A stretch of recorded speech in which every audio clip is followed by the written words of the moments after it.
This is a fully 3D printed RC car that I've spent the last year working on. It goes 60 kilometers per hour, is 4-wheel drive, has advanced steering, and it's nearly fully 3D printed, with only the electronics, screws, and the universal joints being made of metal. And the tires, of course. So this is my old RC car, and I made a video on it a few months back, which you might have seen here. But there's a few problems with it. First of all, it's only 2-wheel drive. It doesn't have too much grip. Second of all, the steering is really weak, and it's this basic design I came up with in like 30 minutes. So it's not the best, not the most efficient, and definitely not going to be strong enough when I try to make this thing go much faster. Fourth, these tires aren't too bad, but they're pretty small in diameter, and that really limits the suspension, which I don't like. So I think I'm going to get larger tires for that, so I can have more suspension travel, and just in general I'll have better grip. And finally, this version had no cover or frame of any sort, which allowed lots of dust, water, and snow to get in, which could damage the electrical components. And it also made it weaker because then all the force in a crash was on this small cross section, which caused it to crack quite a few times. I broke a few frames like this. I printed many test pieces from different filaments such as PETG, which in my experience works the best. PLA was too brittle, which is not good for an RC car. ABS was by far the worst. It was extremely brittle and broke more easily than PLA. PS6CF carbon fiber nylon worked pretty great, but one of the main issues I was having with it is dimensional accuracy is really bad. So I had to constantly shrink the objects so that they would be in their correct size. This could also be because I was not printing it in a heated chamber. Regardless, they work pretty fine and they are much more durable than any of these filaments. So after months of designing and prototyping, I came up with this upgraded model. It's 4-wheel drive. It's got bigger tires. They're not only wider, but they're also longer. It's got a nice little spoiler on the back with a camera mount on it, much better looking bumper, plenty of suspension travel, and a much more advanced steering, which gives me more torque and power at high speeds. I also have this 3760 brushless motor, which runs with a 120 amp ESC, which is much more powerful than my old tiny 2430 20 amp brushless motor. So with this motor, this car can go around 60 to 70 kilometers per hour, but with an upgraded ESC and a forest LiPo, you could easily take it to 80 or even 100 kilometers per hour. Then it was finally time to take it out for a test drive. Now it drove pretty decent, but if you take a close look at the footage, you'll see this wobbling or vibration in the tires. And that's because I stuck with the old wheel connectors from my 2-wheel drive RC car.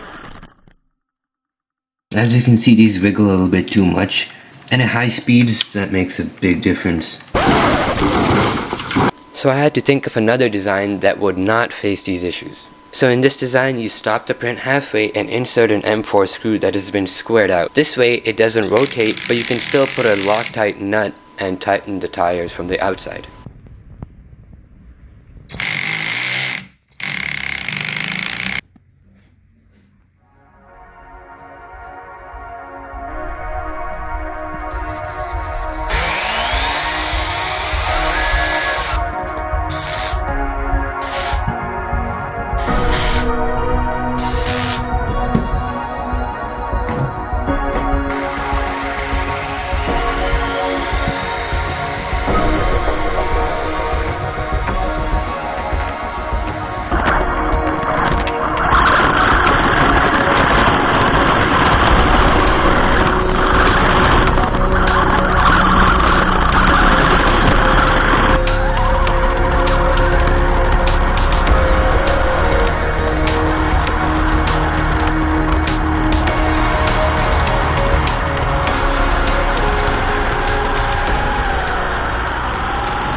Now, I thought this was a great idea, but sadly it was the opposite. The screws sometimes tripped the entire inside of the wheel, and when they didn't, the wheel connector was so weak because of the large gap inside of the wheel connector that it broke rather easily.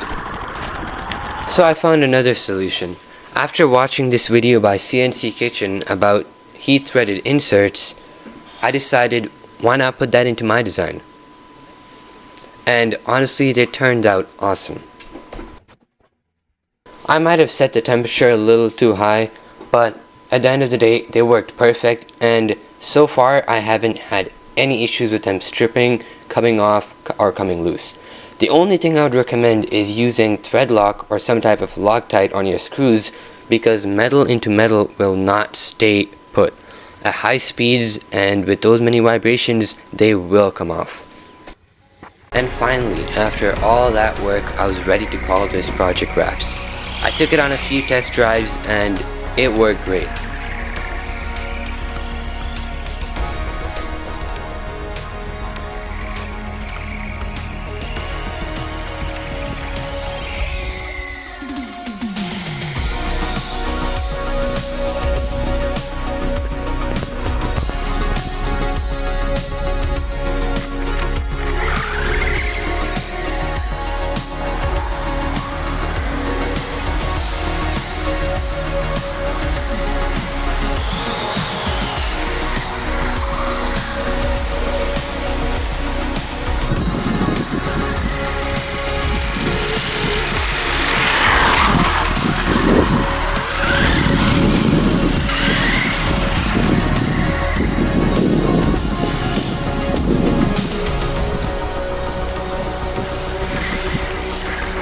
If you want to make this car for yourself, I've uploaded all the files on my GitHub and MakerWell page where you can download them for free.